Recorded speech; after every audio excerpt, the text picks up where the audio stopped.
Off the Bench with Jacob Hester and Matt Flynn. Hands to Hester, and Hester, yep, got it, 5 out of 5. From carrying each other to a natty to carrying each other on the air. Flynn is back to throw for the end zone. Boom! Live from the Raising Cane studio, it's Off the Bench.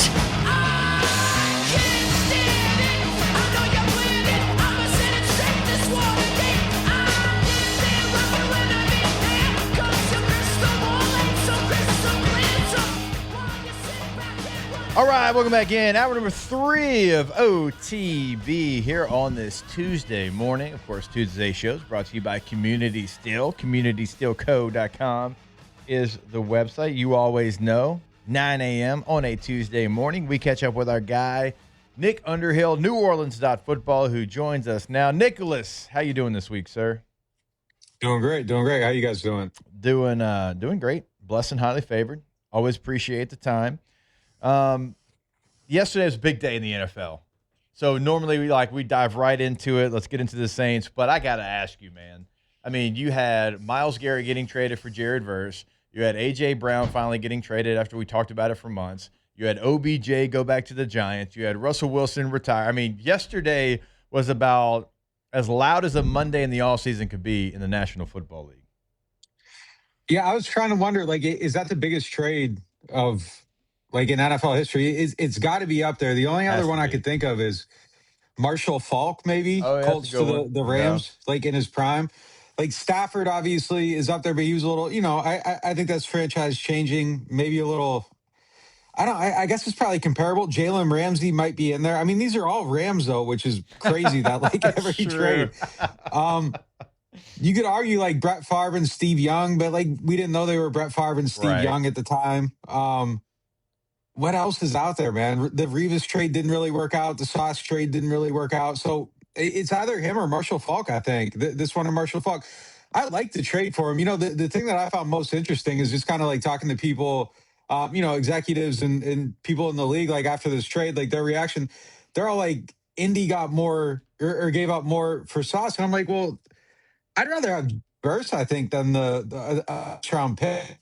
We know what he is. That's what He's got 3 years of team control. Rookie of the year, 2-time Pro Bowler. I don't know. You would probably trade a top 15 pick for him right now to get him on your team. But the overvaluing of draft picks, I think, is something that can be highly exploited, just the way people view them. You see that Family Guy meme all the time where it's Peter Griffin's looking at the box and he's like, well, anything could be in the box. It could even be the boat. Well, yeah, but the boat's right there. People love these. They love picks, man. Picks get overvalued. And yeah, they're perfect. But the 50% hit rate on them in the first round, give me Jared Verse and the second and the third and the other first. I'd rather have that. But huge trade. Rams are going for it. I think it makes them immediate favorites. Out of the NFC. Yeah. Nick, are you surprised that the Browns didn't try to shop this a little bit more? The reports coming out is they're the only people, the Rams are the only people that had meaningful conversation. Now you're dealing with the best defensive player in the NFL, maybe one of the best defensive players to ever play the game. And they only talked to one trade partner.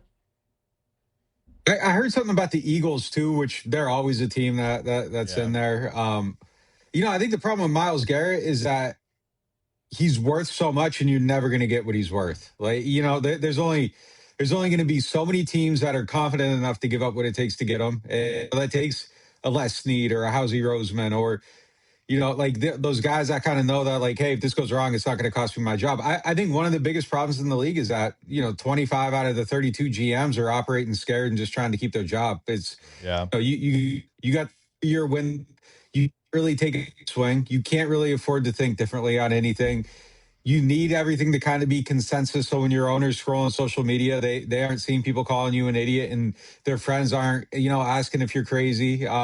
So it takes true confidence to make a move like this. But I think Myles Garrett is probably worth twice as much as what they got, but no one can pay it. It's having this unbelievable asset that, look, I think they did a good job. I think they got pretty fair compensation for it.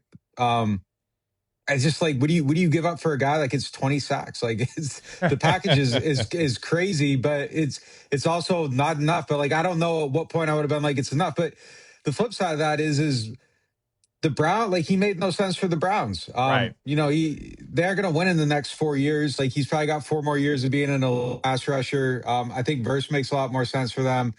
The Browns are unfortunately probably going to be forever building, but yeah, I don't know. I mean, you could chop them around, but like, I don't know how many teams would actually be willing to get involved. So I think it came down to a couple teams that felt like they were a player away, and I think those are the only 2 teams that have the GMs that can take that swing. And if it doesn't work, it's not going to cost them everything, but like, it's definitely going to work. I mean, that front is insane, man. Like, Byron Young, 12 and a half sacks, Kobe Turner, it's crazy what they're going to be able to do. And it's just wild how, like, being a Rams fan, unfortunately, like, for them, there aren't enough of them, but like, it's got to be the funnest thing in the world right now, because they're always the team taking the big swing. They're always the team going all in. I don't know how many times we've heard that, oh, their future's cooked, and then they just keep extending their future and extending their window. I do think when Stafford leaves, it's kind of like the Saints thing, where it's like the whole thing blows up, and like, but who cares? Like, you kind of go for it in the window. But yeah, man, I like where they're at. Boy, I wouldn't want to play them. Like, that's a crazy defense. Hey, you know what? Let's pour one out for the poor Cardinals. I mean, just another person in that division that's going to just continue to push them down. You had 3 teams win 12 games last year. I think Seattle in the offseason was more worried about getting their guys back, and so that's what they did. The Rams continue to add. If the 49ers can stay somewhat healthy, I mean, that's a team that's beat up and won 12 games. The damn Cardinals have no chance in hell to win more than 5 games. I think Jacoby Brissett might continue his holdout just because he doesn't want to play. It's like, I don't want to play against those guys. I'm just going to hold out. Sure, I could be a starter. I don't care, though. I'm not doing it. Scary. Do you think Kyler Murray's like taking a moment to reflect on like his safety, and like he's just blessing God for leading them out of there? Yes. Exactly. And then look, in the North's got some dogs too, but my God, the NFC West. It's crazy. It is. And all right, so real quick, last thing before we get to the Saints. A.J. Brown finally goes to the Patriots. Now, the thing is, we've talked about it for 3 months. Every team knew he was available and on the market, and they couldn't even get a first-round pick for the next draft. You had to go 2 years down the road, and then you got a fifth-rounder next year. Are you surprised with A.J. Brown's market and that he couldn't get at least a first-round pick for the next draft? Yeah, because, I mean, look, the way they kind of value these picks, too, is like a year removed. Like, a first is basically valued like a second if it's a year later, is how people kind of look at these things. I don't get that one, man. Like, obviously there's a ton of receivers in the league. The receiver talent's crazy, and I think it's only getting deeper and deeper and deeper just with, the way people are trained at younger ages, the 7-on-7s, all that stuff. But he feels like a franchise changer to me. That feels like stealing. I don't understand how it went on for this long, and the whole world knew where he was going for like damn near, it felt like, I don't know, 9 months. And no one else stepped in and said, hey, look, we'll give you a little bit more for this guy that's very clearly a top 15 wide receiver. I don't understand it. Like, I know there's problems and there's personality stuff, but that's the one where I'm like, what the hell? Like, this couldn't have turned into a little bit more. Yeah. I like it for the Pats, though, man. Like, go for it, pay him whatever. You don't got to pay the quarterback. Right. These are the type of moves that I want to see the Saints make. And, if Tyler Shuck proves the theory this year, is, just kind of go all in on it. And as long as you got cap space, I don't really care about giving up the first. You can fill that in other ways. You got the money to spend. So, yeah, I think the Saints need to be using this as a blueprint. And I feel like they kind of have. Like, I feel like they kind of made parallel moves to what the Patriots did a year ago. Now you see if Shuck does it. And then next season, it should be all in for him. But, yeah, I like it for him, man. I think that's a team that is making the moves they need to make to get back to where they were. All right, let's get down to some business. We're talking about Tyler Shuck. You're talking about kind of the Saints blueprint. Well, it all kind of starts right now, this time of the year, with some OTAs. Tell us what you've been seeing. Give us a little update. Yeah, just kind of the passing camp right now out there. Chris Olave's gained a little bit of weight, like you see it. I don't think it's going to change his game or anything, but like, on the durability sense, I think it's a good thing to see. That was probably the thing that stood out the most. A lot of speed, man. Like, it's evident it was a slow team. Like this has been a very slow team for, going on like years, man. Even the end of the Breeze tenure, like they didn't have a lot of team speed. And that pops out right away. Just even the tight ends are, Noah Fant, he can move. Like that's a guy with some wheels. Juwan Johnson moves well. Delt moves well. But at receiver, like everybody's kind of flying right now. Still not seeing a lot from Jordan Tyson.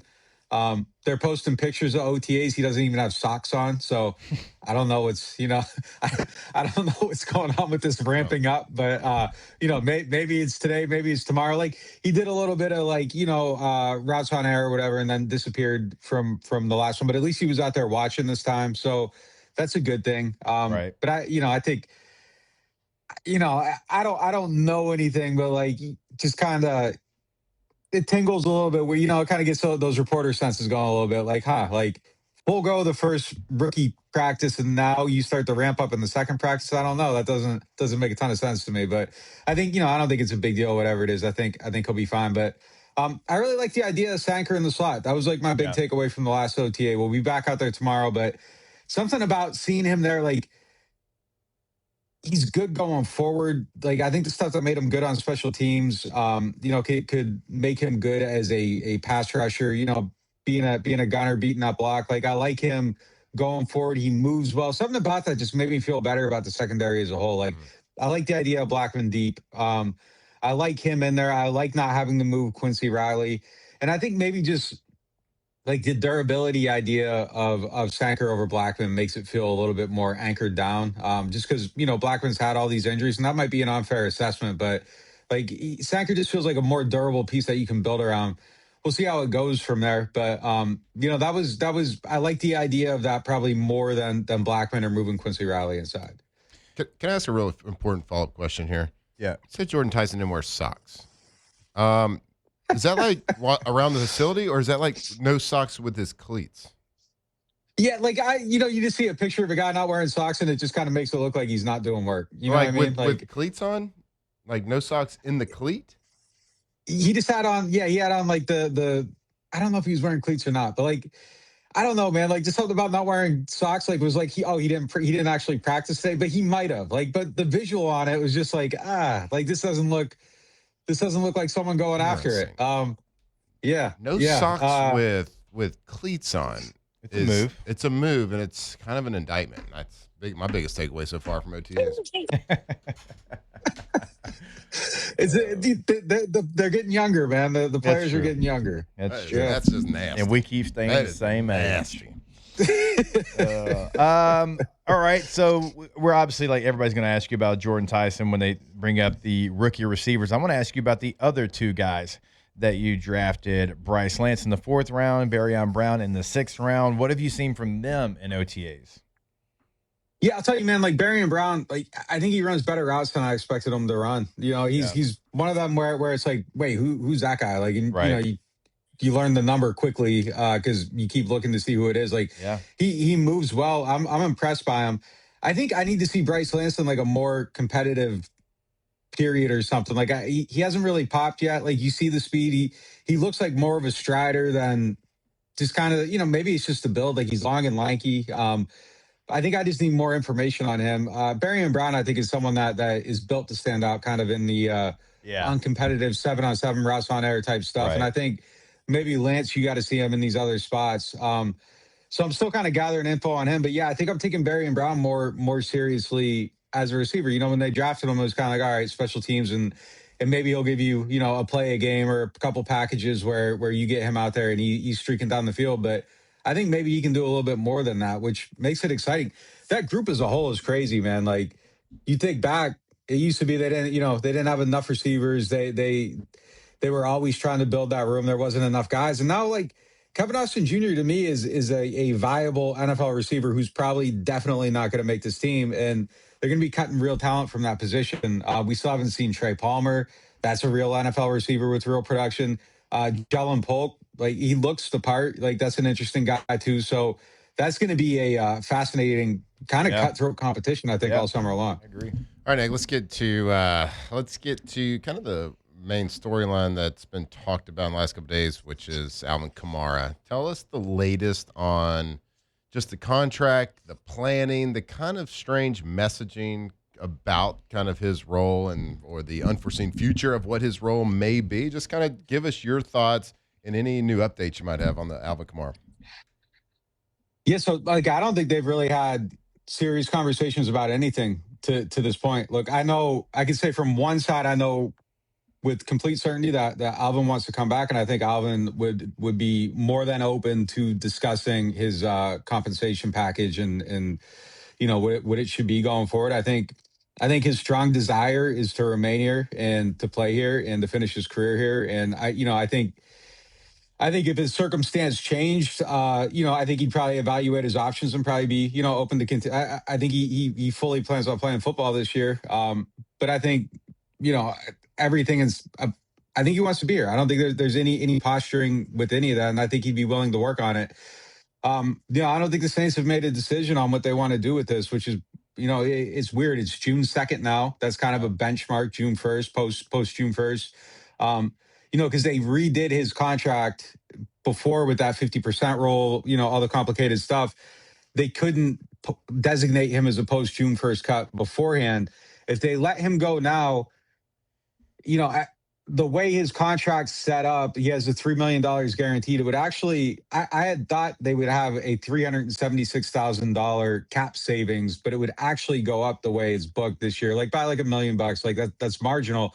But they would save $8.5 million against next year's cap. So right. I think that's where the thought process comes into play. Like, what would they do to, is he worth it? Like, is he worth it a year from now? That's why you try to get the pay cut, you negotiate that down, lower that $8.5 million and see what it is. But I don't think they've had a serious conversation about anything to this point, which is, it's wild to me. It's just a crazy way to see how this has played out. Look, I think Alvin's going to show up for minicamp. He's working out in Miami right now the way he always does during OTAs. He'll be here for minicamp. He'll be here for training camp. I would be shocked if he isn't, because his contract right now is extremely favorable to him. I don't think he's trying to hold out and get more I think the best outcome for Alvin is that nobody does anything with his contract. He makes $11.5 million and, he fills his role as I think he's kind of at the place now where he's the sidekick to H.N. I think he's very willing to embrace that. So, yeah, I think Alvin wants to be here. I think he badly wants to be here, and I think he wants to figure it out. But, it's just been a very weird stalled pattern, which, kind of makes your ears perk up this late into the process. Like, do you guys actually, want him on the team? Like, I think that's the question right now that needs to be answered. But there's really no deadline on this. They could just let it play out until right before that first week of the season when, everything best for veteran players. Wait to see if there's an injury in training camp, see if a trade market emerges anywhere and go from there. But extremely strange situation. I've never seen a situation with the franchise legend kind of play out with this one, with the uncertainty and the silence and everything. Very, very shrewd way to go about handling the situation. Hey, last one. And Nick, we always appreciate the time. Going to kind of put you on the spot a little bit here. September 13th. The team's about to take the field in Detroit. Is Alvin Kamara running out of the tunnel? I'm going to say they figure it out. Okay. And he'll probably end up getting cut later today because I just said that. I mean, I think the way I look at it. 10:02. Look, I'm not evaluating them as running back one, right? I mean, if you look at the fit though, is the sidekick to HN. If he's willing to figure out something with his contract, I think it makes the most sense to have him here. No one's expecting him to run for 950 yards like he did 2 years ago. But I think if you have him on the team, he's running back 2, you're doing all this stuff with the tight ends, you can get into a 22 personnel and you have a decision to make. And if you keep the extra linebacker out there, you just throw Alvin in the slot, you get him on that matchup, and he's going to smoke a linebacker coming out of the slot. And if, they go smaller, you just, you run your inside zone with HN and you have all your blockers out there, and that's another way to do it. But I think he's a guy that can still dictate matchups. You have to do that, and he'll dictate matchups in a way that Devin Neal or Audric Estime won't because of who he is and what he's been able to do. And I think if that's the vision of your offense, there's extreme value in that. Last year, Alvin, 9% of his snaps were out at receiver positions. His rookie year, it was 39%. Just get back to that 2017 type blueprint. Use him as more as that move around chess piece. Obviously, we know he's not the same player he was then, but I think he gives your defensive coordinator decisions to make when he walks into the huddle, depending on who else is out there with him. Yep. And I think there's value in that. And I think he can still do all that stuff. Like, get him the ball in space. People are still going to bounce off him. He's still going to break tackles. He's still going to make plays. And I think if the goal is to be a good team, like, I think there's a value here somewhere where you can negotiate that number down and figure out something that works. So he can finish his career here and everything plays out. But look, I'm saying that from that perspective. But if I look at it from like the business side of this right now, everything on the business side says this thing's heading to a cliff. And, you know, not a lot of it makes sense unless you think, hey, look, like they're ready to move on and maybe they're trying to find a way to move on. So I think it's very much up in the air, but I'm going to bet on football winning this one. All right, there he is, our guy, Nick Underhill, NewOrleans.football. Nobody covers the Saints like our guy, Nick. All the latest and greatest. We certainly appreciate the time, brother. We'll catch up again next week. Yeah, take it easy. Keep those socks on, guys. Yeah, don't worry about that, buddy. We're not crazy. We are not there. I don't know what the youth are doing these days, but that's gross. You gotta wear socks. I sent y'all the picture. I saw it. I didn't like it during the segment. I didn't see it. Let's see. I didn't like it when I saw it. Oh no. They're either no shows or he's just straight up not wearing any. He ain't no shows. There had never been theirs. Hey, I mean, ain't no socks on them feet. You can't wear really no shows with cleats. I guess you could. It's kind of unheard of, though. Yeah. That's egregious. I don't know if I feel good about our first round pick. All right, we got to take a break. More OTB when we come back here live from the Raising Cane's studio. Off the bench. No socks. All right, dreaming about a backyard pool, make it a reality with Russell Pool Company. For more than 60 years, Russell Pools has been designing and building custom pools for Louisiana families. Whether you're looking for a brand new pool, a renovation, or expert maintenance, Russell Pools has the expertise and craftsmanship to bring your vision to life. So from design to construction and service, they handle every step with the quality and attention to detail that's made them a trusted name here in South Louisiana. Start building your backyard paradise today. You can visit russellpools.com, russellpools.com. I got to say, like, wearing socks and cleats is almost as big of an indictment on you as wearing socks into a pool. It's strange either way, right? Well, don't do that in your Russell Pool. russellpools.com, russellpools.com. We're about to get our project started. It's cannonball season. It's summer. Have the best pool around, best pool in the neighborhood with Russell Pools.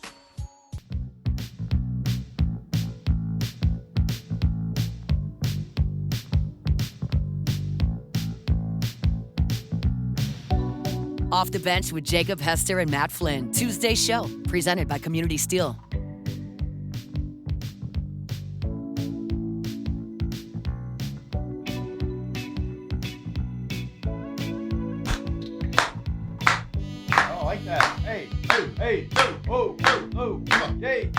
Come on, Daryl. I like that. I don't know what we just did, but I kind of like maybe we need to make that the opening of the show. Let's switch it up after the house. Yeah. Well, Luke, you start us off tomorrow. You got it. Oh, good, Daryl. Yeah. Oh, my bad. What happened? You got an email? No, I hit the wrong button.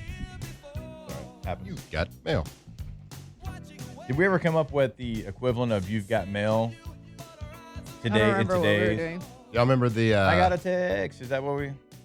Is that Yeah, what, that's my that I say. yeah, that's what I'm saying. Because you know the movie, like "You've Got Mail." Yeah. Like I got a people used to email, like text. Remember what it said in the movie But y'all Euro don't ever Trip? cheer.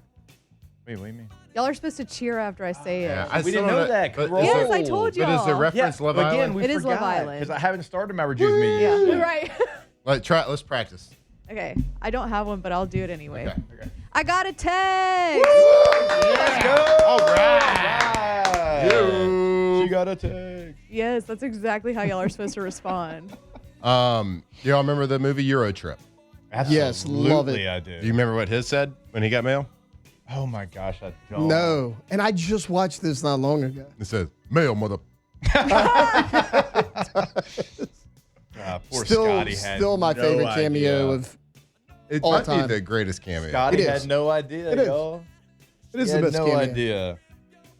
It's like he's just obscenely screaming this song directly to Scotty at Scotty's party. Then you look and you're like, the guy with the stud in his chin happens to be Matt Damon. It's just Fiona. And I got a feeling that Scotty did know.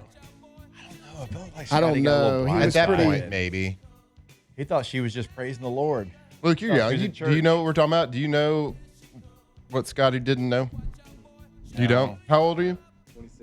Oh, you 26. should 26-year-old. I mean, what that you Scotty should didn't know what you should know what Scotty didn't know. Oh, we're gonna give you a little homework. If you choose to accept it, Should you choose to accept it? which you must, you need to go home and watch Euro Trip. Euro Trip. what a good movie. Yeah, his friend Michael from Europe. Michael? No, it's Mika. Oh, Micah. Yeah. Oh, it's so good.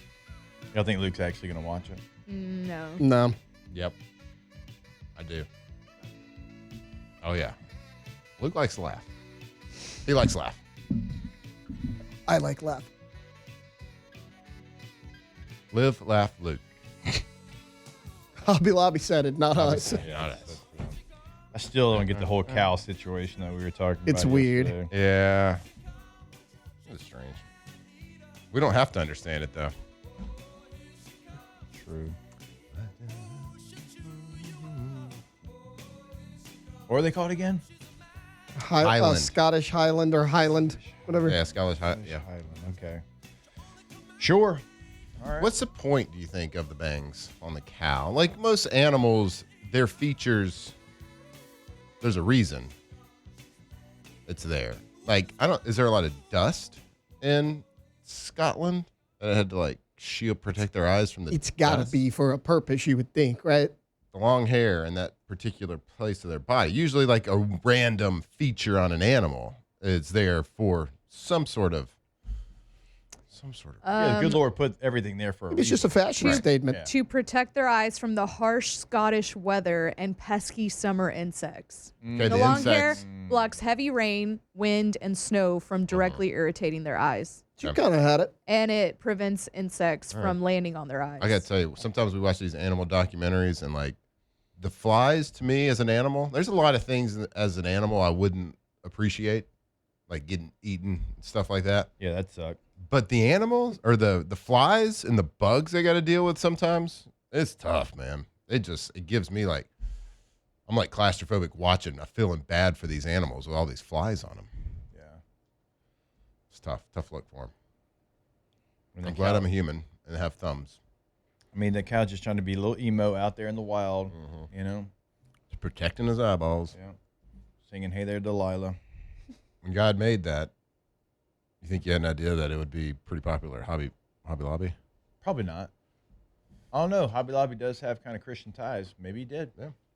Don't know. It's a good store. It's a great store. Yeah. For a store of that size, To survive in today's survive, time. That's yeah. actually a good point. Look at you. all those things. That's like not a lot can. Home good, like Hobby Lobby Yeah. and like Lowe's, Home Depot. Like Yeah. what else can survive with that square footage? Yeah. And Lowe's Home Depot, you get it because it's like you can't Amazon a washer and a dryer. You know? Yeah. Can't just get an Amazon refrigerator. Right. So like that one makes more sense. But for Hobby Lobby, Hobby Lobby. I mean, you shout out. could just get some crafts. I couldn't tell you the last time I stepped foot in a Hobby Lobby. I went Mine the was last year. week. Probably around Christmas of like over a year ago. Yeah. So Christmas before last. Well, like the kids will have Yeah. projects that pop up School that they have to projects, do, yeah. school projects. And Katie gets stuff framed. Yeah. And that's why I think we were picking up something. Where are we going? She was getting florals. That's what we were doing there last week. And of course, Florals. Harlow and Memphis came up to the register with prizes. Yeah. That's what Hobby Lobby does. They're smart. They got the prizes right there when you check out. I used to get the circus peanuts in the little Love bag. Circus I used to Peanuts. get You're those the when I was second little. person I've ever met that likes them. Love Shout 'em. out to you, Tay. Um, I'm the first. Daniel. Well, Basham in the chat said, would Heifer Flynn win a blue ribbon for his shankles? Probably. Shingles is What's a funny. shankle? Whatever the situation you got going on over there. Brody, are you kidding me? I did not fall within the legal limit of a kinkle. That's true. You didn't. That's fair. How do we feel about reseeding tournaments? Dumb. I think it's stupid, dumb, idiotic. I need to hear the argument for it. The bracket is the bracket is the bracket. The argument for it is that the two teams, like for example, Troy and Little Rock play each other, which Georgia fans feel like that's an easy draw for either of the two because they're both like the lower seeded teams that made it out that regional. Why did they play And so each other? Georgia, because of the seeding, like so they're the lower seeded teams that made it out of the regional. And then so Georgia faces Mississippi State. So they feel like that's unfair to them because they get a higher seeded team than so like basically they want to punish the lower seed for beating the higher seeds and getting out the regional. Y'all, that's bracket play in every sport that we play They in. tried to If do we this play in March a 9U Madness. baseball tournament, right, and we're the higher seed, but the seed that played the 2 seed, let's say the 8 seed plays the 2 seed, and the 8 seed wins, like we don't get to say, hey, like actually, like we want a different situation because, like this seed upset this seed, and so we feel like we shouldn't have to play the 3 seed. We want to play that 8 seed that won actually against that 2 seed. So it's not going to be 1-3, 2-4 since the 8 seed won. Yeah. Like actually, we're the 1 seed, so we want the 8 seed and not. No, it's not how it works. Yeah, like what if Tulane would have upset Ole Miss in round 1 of the playoffs? Would Indiana be like, oh no, we get that instead of this? Yeah. Like we're like no. They tried to do this at the NCAA tournament. Say we should reseed it once it gets to the Sweet 16. Why? No. You're punishing the small school for running through a regional as a 4 seed. Little Rock swept that regional, by the way. Didn't lose a game. Yeah, that and the like bracket the is higher, the bracket. the higher seeded team had 2 opportunities to win and get out of there. So. And how about Georgia get the hard game? If they think it's so easy, get the hard game Mississippi State out of the way early. Omaha's that much easier for you. And if you can't beat Mississippi State, 3. you don't deserve to go to the college. Yeah, you're not gonna win it anyways if you can't beat Mississippi State. It is what it is. 6, 7. 7 teams did not make it out their own regional. 7? Wow. Mm-hmm. That's a big number.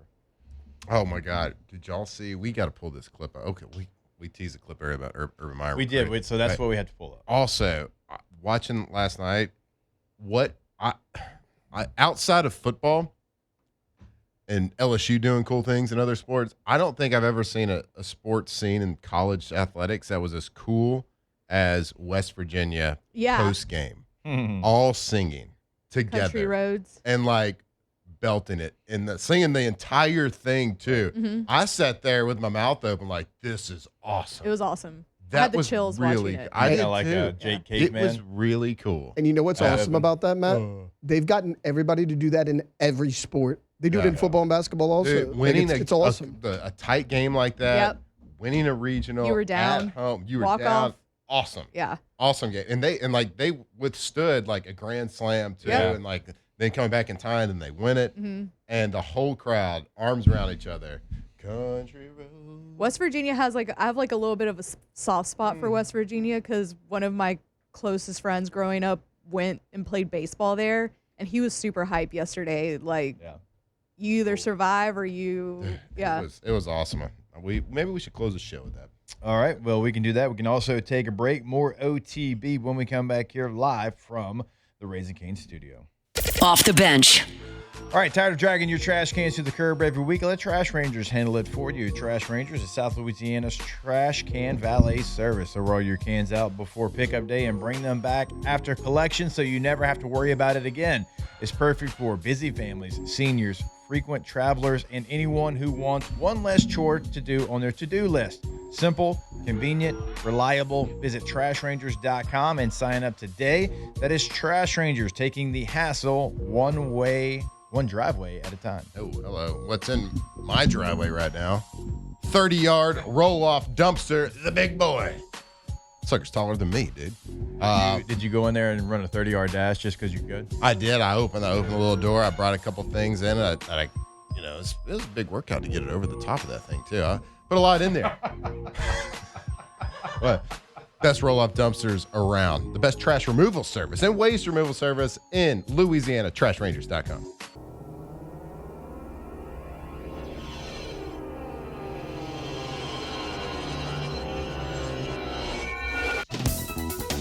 Off the Bench with Jacob Hester and Matt Flynn. Tuesday show, presented by Community Steel.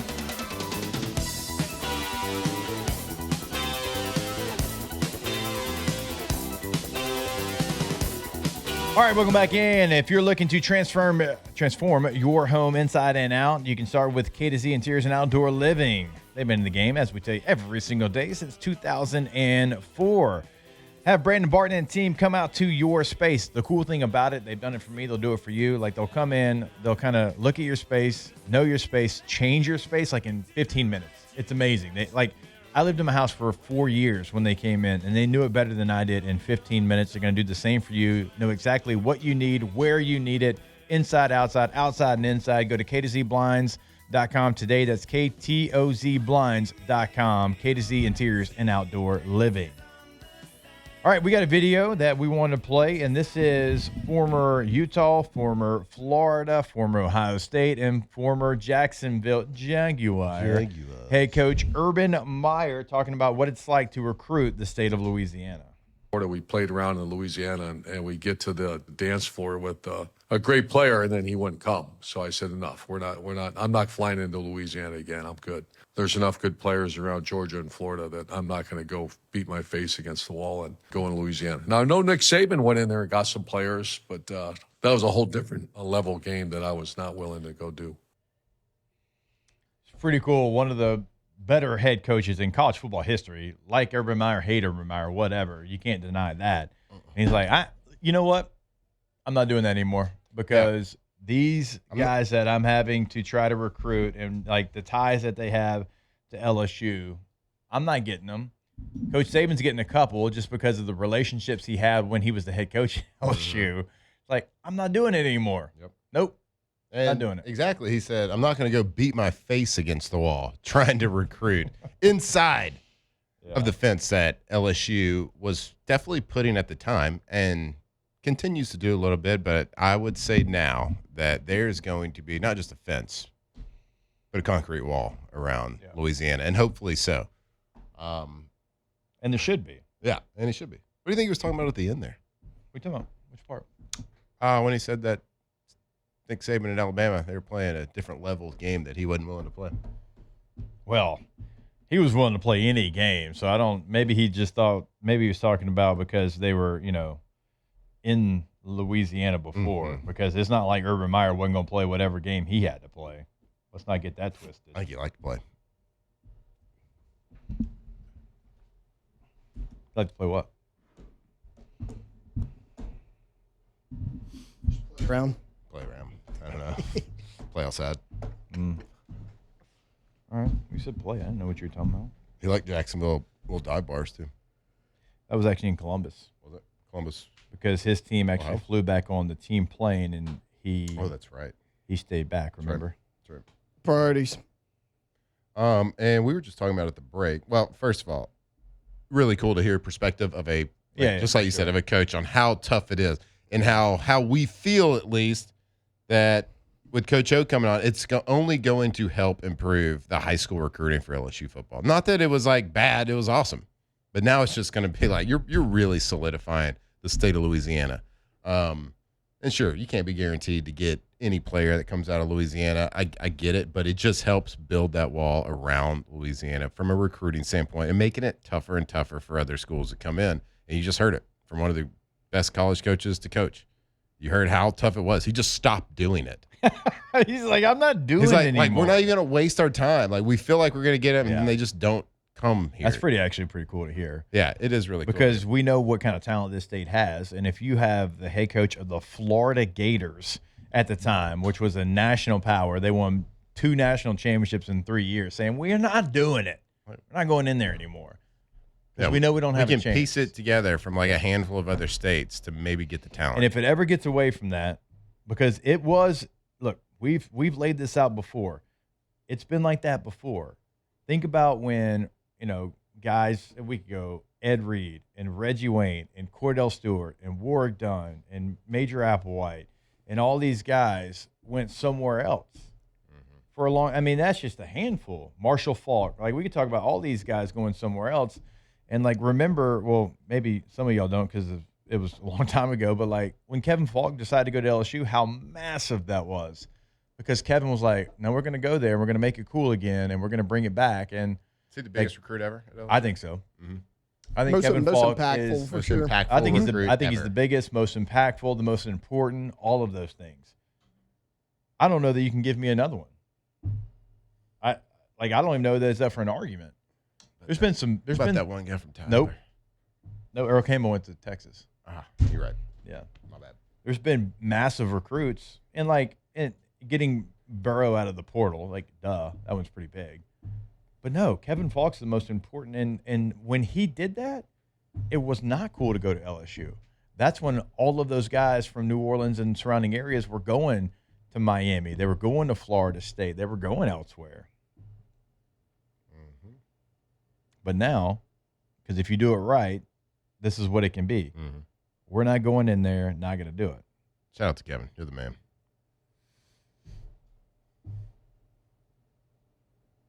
100%. All right, we'll take our last break of the show, wrap it up when we come back here. It is OTB. Of course, Tuesday shows brought to you by our friends over at Community Steel, communitysteelco.com. Wrap it up, a little Ask the Bench, brought to you by Ice Cold Dos Equis right here on OTB. Off the bench.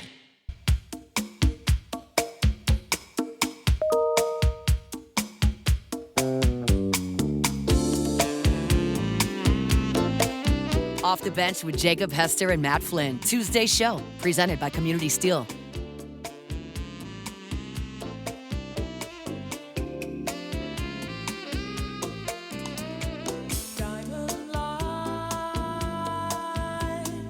Welcome back in. OTB.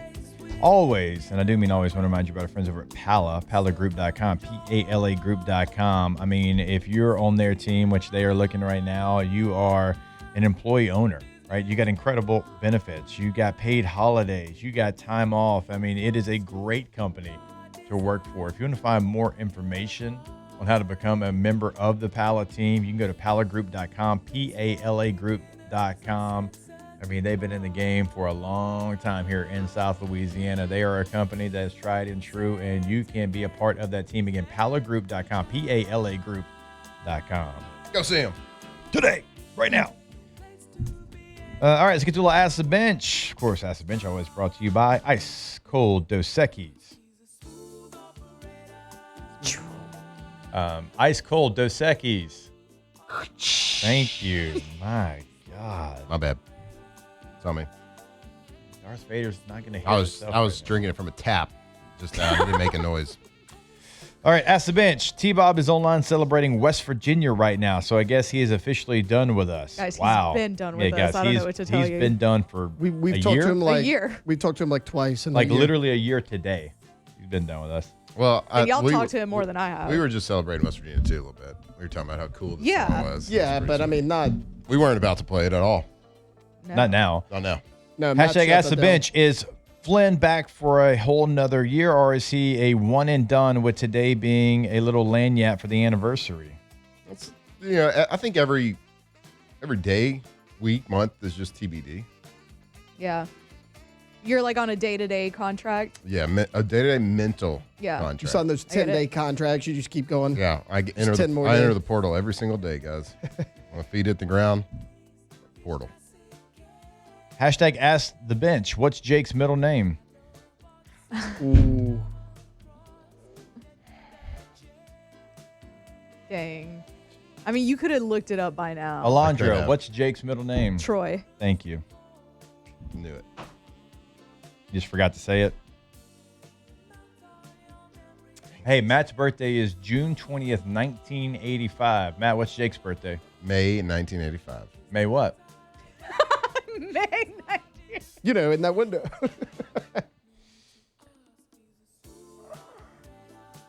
May 19th. May 8th. May 8th. That's what I said. You didn't. You said 19th. Awful. In fairness, I don't remember anyone's birthday. Well, in fairness, I remembered yours. You have a better memory than me, apparently. Thanks to Rejuvenate. Medical. True. Yeah, you got peptides for memory because I can't ever remember anybody's name. Wow, this show's going to be so good once I go on Friday. We're all going to be peptided up. Oh, yeah. No doubt. Yeah, we are. No doubt. Good stuff. Good stuff. Oh, yeah. Good stuff. Good stuff. No doubt. No doubt. No doubt. We love you. We thank you. We're proud to be here. We're happy to be here. We're also proud to be Americans. Yep. Well, most of us A whole are. other year. Go USA. Shayla meant South America. Off the bench. What did you say? Even South America. Whether you're an athlete or just trying to stay active, Ochsner Andrews Orthopedics and Sports Medicine Institute can help you get moving and keep you moving. They'll have access to specialized orthopedic care, nationally renowned expertise, and modern facilities, including the convenient walk-in orthopedic clinic at Elite Training Complex on Burbank. So with on-site x-ray services, they can treat sprains, strains, minor dislocations, sports injuries, including ACL tears, also sudden and ongoing non-spine related pain. So no appointment needed. Just walk right in. Again, that's right there, and it's right next to our facility there at Elite Training Academy on Burbank, right to the left if you're looking at it from the street. There's no appointment needed. Again, you can learn more at ochsner.org/brortho. That's ochsner.org/brortho.